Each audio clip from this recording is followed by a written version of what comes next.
against Nottingham Forest, and you've been able to bounce back, obviously, with that win against AC Milan. So how have you been able to manage any tiredness that there's been within the squad this week?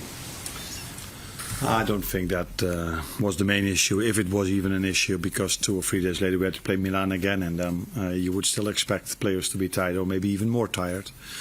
And we came up with a real strong performance. So for me, and I said this a few times before, we have to give credits to what Nottingham Forest did. They made it really hard for us, made it really difficult for us, and that's always the main resistance, the team you face, and not the amount of games you play or other things. It's always about the resistance the other team gives you. Obviously we saw Cody Gakpo come in and take his opportunity as well against Milan with his performance, but what does Darwin Núñez have to do to, or what does he have to show you to get his opportunity? The reason I ask as well is because we saw him score 3 goals against Bournemouth last season. He had that big moment against Newcastle where he scored 2 late goals to take all 3 points, but also finished the season with just 1 goal in 13 as well. So what is it that Darwin needs to show you to get his opportunity? Same like all the others. Work really hard, and then the goals will come. And I think that's also what he did when he came in against AC Milan. Is first of all you come in for the team, and then as a result of that, attackers score goals or assist, and that's also what happened to Cody, but it happened before with Lucio and with Mo and with Diogo. So if you play in a team like Liverpool, you will always score your goals or get your assists, but it's for me it's mainly about the work we do without the ball, and that they can score goals and that they can assist, I know, and that's the same with Darwin. So he will get his chance in the near future. We play a lot of games, and I think he's fitter and fitter now. Understands day by day better what we expect from him, but is in competition with Diogo, who in our opinion have done really well in the last games. You had to build Darwin's confidence though as well. No. I think he came back with a lot of confidence from was the Copa America, I think, yeah. He scored some good goals, and no, I don't think Darwin always has confidence, because and he has every right to have this confidence, because everywhere he played he always scored goals, and as a striker sometimes you have a few games that you don't score, and then all of a sudden you score a lot. So as long as he brings his work rate in for the team and we bring him enough in positions, I'm 100% sure he or Diogo or all one of the others will score his goals. We saw Bournemouth come to Anfield last season, got an early goal, seemed to want to go toe-to-toe with Liverpool as well. What are you expecting from them this season? They started off quite well with a win against our neighbours. That caught the eye the most, of course, because they were 2-0 down so late in the game. But I think Ireola has done a tremendous job over there. Plays nice football to watch, develops players, has a nice playing style. So all credits for him. But hopefully we can manage to do better against Bournemouth tomorrow than we did against Nottingham Forest last week. Just check, no new injury worries. Allison is still a doubt if he can train today, so let's wait if he can train, and if he can't, then he will probably not play as well. So we have to wait and see. Apart from Harvey Elliott, of course. Yeah. I wonder what your memories are of working with Luis Sinisterra and Marcos Senesi. Only positive memories, of course, except for one moment. We had a great season. We reached the final of the Conference League with these 2 players that were really important for our team then as well. Unfortunately, we lost the final, so that's the only bad memory I have when it comes to that season and to the players that played in that team. Luis Sinisterra is a winger that I like because he dominates 1v1, can score a goal. And Marcos Senesi always has had a lot of impact at Feyenoord, and also in the one season he worked with me. What qualities do Bournemouth have to pull off the fight back they did the last trip to Merseyside? They were aggressive last season. I saw this because I saw parts of the game yesterday. They were really aggressive, high press, made it really difficult for Liverpool to get the ball forward to the forwards as well, and scored a goal by a high press. I think they took the ball off, I think it was Trent, and scored. and that's the style they usually play. So that's also what we expect from them tomorrow. And they have a lot of individual quality as well, because I just said that Andy did a great job over there. But I think the sports director that worked there for so many years did a very good job as well. Maybe because of that, Liverpool tried to took him from him. Because he brought in some really good and talented players, where Marcos and Luis are two examples of, but I can tell you more if you want me to. Yeah. Because you've referred to him, how is the relationship with Richard developing in these early weeks? Well, it's been good from the start, and like with all the others you work with, it only develops if you work longer with each other, if you get to know each other better. So he gets to know my ideas about football even better. He already knew them really, really, really well. That was also the reason why I wanted to join Liverpool, because he knew more about me than only results. And I get to know him day by day even better, and work relationship is really good, as well as how we get along off the pitch. Good luck. Arne, a great result, great performance in midweek in Milan. How important was that, not just to get you off to a good start in the Champions League, but to bounce back from the defeat against Nottingham Forest? And also, was that evidence of the players getting to know more of what you want and expect from them? That evidence I think they've showed for many games, except for this one game which you just mentioned, Nottingham Forest. But in whole pre-season and all the games we played in the season till now, I think they showed their quality and how well we can play. For me, it was not only about bouncing back after the loss against Nottingham Forest. It was also the reason the last 2 years how we performed in Europe. We had some difficulties in the Champions League 2 years ago. And last season, when Atalanta came, was also a difficult moment. So I think we had a point to prove, and the standards were set really high by so many Liverpool teams, but also by a few that are still playing in this team. And we have to try to get back to those standards in this season. And we made a good step against AC Milan. I think if you can play an away game in San Siro, first game, and then not the result, but the way we played, that shows that we are a very difficult team to beat, but we can also play really good football, dominating football in another stadium than Anfield.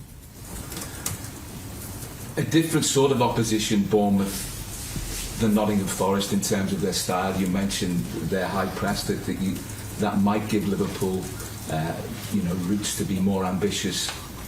Maybe more space than there was last week. But do you think the players have learned the lessons from last week? I know it was a substandard team performance, but there was quite a lot that was wrong from what we'd normally expect from Liverpool. Yeah, I agree. There were more things that we weren't happy about than in all the other games I just mentioned that we've played till now. Actually, I prefer to play against the low block because you have the ball a lot and the other team is far away from your goal. So normally, with all the quality we have, if you have the ball so many times, I think we had 70% ball possession in and around their 18-yard box, you would expect us to create a lot with the quality we have. I think we haven't faced that a lot till now, so it was a good moment to reflect and to see what can we do better.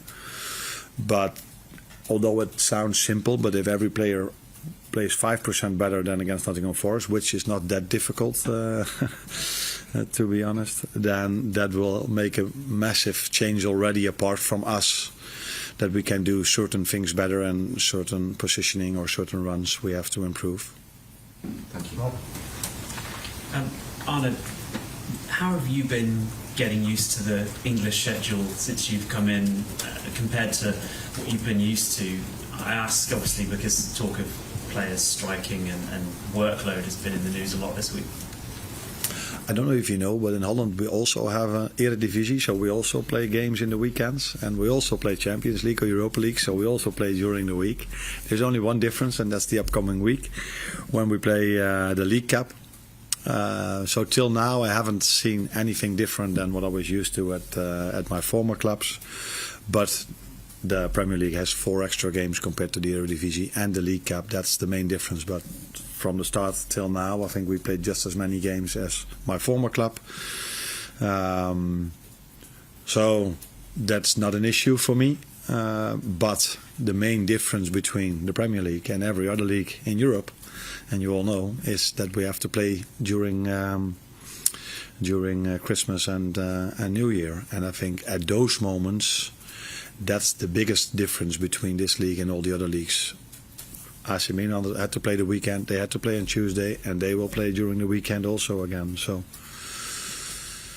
But, and that's probably what you mean, the strength of the league, the quality of the league, the quality of Nottingham Forest, of Bournemouth, that is much, much, much higher than if you play an Eredivisie game against a team that doesn't play for the top 6 positions. So this is where it makes a difference. Are you already planning accordingly, though, even this early in the season, considering what's to come? Yeah, we think about this, but there goes a lot into making a lineup, not only long-term planning, short-term planning, how fit are they, what does the opponent do, what's the form of our players. But you are aware of the fact that it's going to be a long season where you need a lot of players. So if you need a lot of players, then they also need once in a while some playing time. So we are aware of that, and that's also what we take in account if we make a lineup. But it's not the only thing I take in account. Cool. Hi, Arne. Can I just check what Allison's issue is and how it happened? Yeah, you can check. But if I can answer that question, that's he has a slight issue with one of his muscles, and we wonder if this game from tomorrow is coming too early or not. I think he didn't took it from the Milan game. It happened a bit before, but after the Milan game he felt more and more. And now we have to wait and see if he's ready to be in goal tomorrow, or we have to wait a few more extra days. Can I just ask as well, aside from the obvious of saving shots, what role does the goalkeeper play in your team? Catching crosses, is that which in my opinion is a real important one as well, and playing out from the back is something he needs to do if the other team presses us really high. But he has to make the right choices, because if we are 1v1, which for example against Sevilla that happened a few times, then he has to understand that he has to play the long ball. So he's part of build-up, but his main focus is of course in saving balls and catching the crosses to prevent the other team from scoring, which we as a team and he as an individual did quite well, looking at the fact that we only conceded 2 goals in 5 games. Hi Arne, I wanted to ask you about Cody Gakpo. You mentioned post-match in Milan that he was originally slated to start against Nottingham Forest, but you made a fitness assessment of Diaz. If you had any disappointment or anger about that decision, it looked like he turned it into a determination to really make his mark on the game, which he emphatically did against Milan. Can you use that as the benchmark within your squad? Because with every matchday squad, there's going to be players disappointed to be on the bench, this budget, not even make the bench. Can you use his performance as the benchmark and how to react to everybody else within the squad? His game might have come from anger, but I think you don't need anger to play it in the best possible way. So every time you play, if you play every week or you play once in a while, you have to give it your best. And I think he benefits from 2 things apart from anger. And that is his own quality.